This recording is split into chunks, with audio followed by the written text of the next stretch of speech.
السلام علیکم دوستو، آج اب ہم بات کرتے ہیں ایک بیوقوف بادشاہ کی۔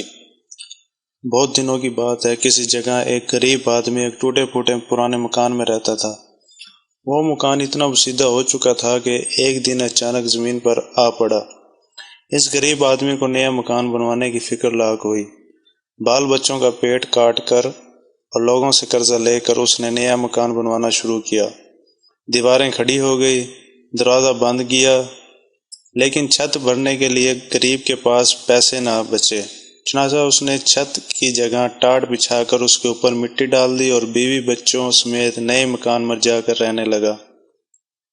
اس نے سوچا برسات شروع ہونے تک چھت ٹھیک کروا لوں گا۔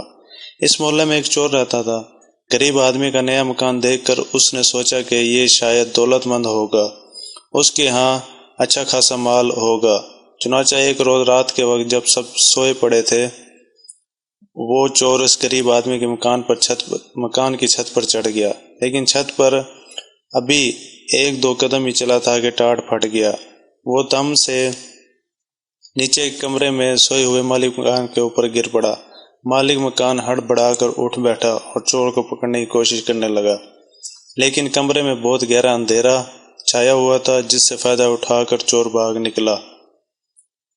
چور بھاگ تو گیا، لیکن پھر اس کو مالک مکان پر غصہ آیا کہ اس نے ایسی نکلی چھت کیوں بنائی۔ چنانچہ اگلے ہی دن وہ فریاد لے کر بادشاہ کے پاس پہنچا اور اس سے کہا، اے دانش مند بادشاہ، میں نے گھر میں چوری کرنا چاہی اور مکان کی چھت پر چڑھ گیا، لیکن چھت کی جگہ ٹاٹ بچھا ہوا تھا۔ میں نیچے گر گیا، میری ٹانگیں ٹوٹتے ٹوٹتے رہ گئی۔ آپ اس مالک مکان کو سزا دیں۔ بادشاہ نے مالک مکان کو پکڑ بلوایا اور اس سے پوچھا، کیا یہ سچ ہے کہ یہ آدمی کل رات تمہاری چھت ٹوٹ جانے سے نیچے گر پڑا تھا؟ جی ہاں حضور، بالکل سچ ہے، مالک مکان نے جواب دیا۔ یہ آدمی میرے اوپر گر پڑا، اس کی ٹانگیں ضرور ٹوٹ جاتی۔ اگر یہ سچ ہے تو ہم تم کو موت کی سزا سناتے ہیں۔ بادشاہ نے کہا اور جلادوں کو بلا کر حکم دیا کہ اس کو پھانسی پر چڑھا دو۔ غریب مالک مکان بادشاہ کے قدموں پر گر پڑا اور کہا، بادشاہ عالم، مجھ کو کیوں پھانسی دی جائے؟ آخر سزا تو چور کو دی جانی چاہیے۔ چپ ہو جاؤ بادشاہ گرجا، تمہیں مجھ کو نصیحت کرنے کی جرت کیسے ہوئی؟ غریب مالک مکان نے دیکھا کہ اس طرح بادشاہ انصاف کی کوئی امید نہیں کی جا سکتی۔ اس نے بادشاہ سے کہا، بادشاہ عالم، میرا کوئی قصور نہیں، ٹاٹ تو راج مزدور نے بچھایا ہے، قصور اسی کا ہے، اس نے خراب ٹاٹ بچھا دیے ہیں۔ تب بادشاہ نے حکم دیا کہ اس کو رہا کر دیا جائے اور راج مزدور کو پھانسی پر چڑھا دیا جائے۔ بادشاہ کے سپاہی فوراً جا کر راج مزدور کو پکڑ کر لے آئے۔ جب اس کو پھانسی کے پھندے کے نیچے کھڑا کر دیا گیا تو اس نے کہا، مجھے بادشاہ سے کچھ عرض کرنا ہے۔ بادشاہ نے اجازت دی تو اس نے کہا، بادشاہ عالم، میرا کوئی قصور نہیں، سارا قصور اس آدمی کا جس نے وہ ٹاٹ بنائے ہیں۔ اگر اس نے ٹاٹ پکے اور مضبوط بنائے ہوتے تو اس پر کوئی بھی چلتا وہ نہ پھٹتے۔ بادشاہ کے حکم پر راج مزدور کو بھی چھوڑ دیا گیا۔ ٹاٹ بنانے والے کو پکڑ کر لایا گیا، اسے بادشاہ کے سامنے پیش کیا گیا تو بادشاہ نے اس سے پوچھا، کیا ٹاٹ تم نے بنائے تھے؟ جی ہاں حضور، میں نے ہی بنائے تھے، اس آدمی نے جواب دیا۔ تب تو سارا قصور تمہارا ہے۔ بادشاہ نے گرج کر کہا، اس نے اسے پھانسی پر چڑھانے کا حکم دے دیا۔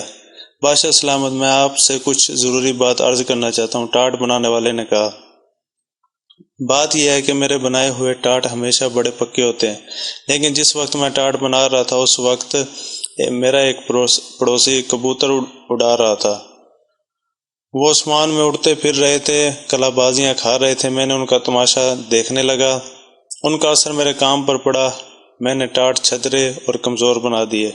قصور میرا نہیں بلکہ اسی کبوتر باز کا ہے۔ اس بادشاہ کے حکم پر ٹاٹ بنانے والے کو چھوڑ کر کبوتر باز کو پکڑ کر لایا گیا۔ پھانسی کی سزا سن کر کبوتر باز نے بادشاہ سے کہا، جا پناہ، یہ ٹھیک ہے کہ مجھے کبوتر اڑانے کا شوق ہے، لیکن اس میں کیا برائی ہے؟ اگر آپ مجھے پھانسی پر چڑھا دو گے اس سے کس کا بھلا ہوگا؟ کسی کی بے گناہ کی جان لینے سے بہتر ہے آپ چور کو ہی سزا دو، تب لوگ چین اور آرام سے زندگی بسر کرنے لگیں گے۔ ہاں ٹھیک ہے، بادشاہ نے کہا، سارا قصور چور کا ہے۔ اس نے حکم دیا، چور کو پکڑ کر لایا جائے اور اس کو پھانسی پر چڑھا دیا جائے۔ جلاد فوراً چور کو پکڑ کر لے آئے اور پھانسی پر چڑھانے کے لیے اسے نیچے کھڑا کر دیا، لیکن چور کا قد زیادہ تھا جس کی وجہ سے زمین سے اوپر نہیں اٹھ رہے تھے اس کے پاؤں۔ بادشاہ کو اس کی اطلاع دی گئی تو اس نے جھنجھلا کر کہا، احمق، یہ بھی کوئی بات پوچھنے کی ہے؟ بازار سے ایک چھوٹے قد کے چور کو پکڑ کر لے کر آؤ اور اس کو پھانسی دے دو۔ جلاد بازار میں گئے اور ایک چھوٹے قد کے نوجوان کو پکڑ کر لے آئے جو بیچارہ مزدوری کر رہا تھا۔ جب اس کو پکڑ کر لے کر آئے اور پھانسی پر چڑھانے لگے تو اس نے التجا کی، بادشاہ سلامت، مجھے پھانسی کیوں دی جا رہی ہے؟ میرا کیا قصور ہے؟ بادشاہ نے کہا، ہم سمجھ سکتے ہیں کہ آپ کا کوئی قصور نہیں، لیکن ہم نے ایک شخص کو پھانسی دینی ہے۔ اب یہ چور ہے، اس کا قد بہت بڑا ہے، اس کو پھانسی نہیں دی جا سکتی، اس لیے ہمیں ایک چھوٹے قد کے آدمی کی ضرورت تھی تو ہمیں تم مل گئے۔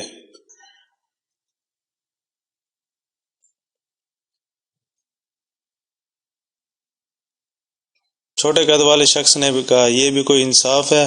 چور ضرورت سے زیادہ لمبا ہے تو اس کے پاؤں کے نیچے ایک گڑھا کھدوا دیجئے، پھر سب ٹھیک ہو جائے گا۔ بادشاہ کو اس کی بات بہت پسند آئی۔ جلادوں کو حکم دیا کہ اس کو چھوڑ دو اور چور کو پکڑ کر لے کر آؤ۔ جلاد چور کو پکڑ کر لے کر آئے اور اس کے نیچے گڑھا کھود دیا اور پھانسی دینے لگے۔ تب چور نے کہا، جلدی کرو، مجھے پھانسی دے دو۔ بادشاہ بہت پریشان ہوا کہ اچانک تمہیں کیا ہو گیا؟ چور نے جواب دیا، ابھی جنت کا بادشاہ مر گیا ہے، اس نے مرتے وقت یہ وصیت کی ہے کہ سب سے پہلے جنت میں داخل ہو اس کو میری جگہ بادشاہ بنایا جائے گا، وہاں بادشاہ کا تختہ بھی خالی، اگر جلدی سے پھانسی پر لٹکا دیا جاؤں تو ممکن ہے کہ سب سے پہلے جنت میں پہنچ جاؤں اور شاہی تخت پر بیٹھ جاؤں۔ بادشاہ کے دل میں لالچ اور حسد کی آگ بڑھنے لگی، بھلا جنت کا بادشاہ بننا چھوٹی بات ہے؟ چنانچہ اس نے فوراً جلادوں کو حکم دیا، چور کو رہا کر دو اور مجھے پھانسی پر چڑھا دو۔ بادشاہ کے حکم کی تعمیل ہوئی، چنانچہ بیوقوف بادشاہ کو سولی پر چڑھا دیا گیا اور اس طرح بادشاہ کو پھانسی ہو گئی۔ اگر آپ کو ہماری ویڈیو پسند آئی تو پلیز سبسکرائب کیجیے۔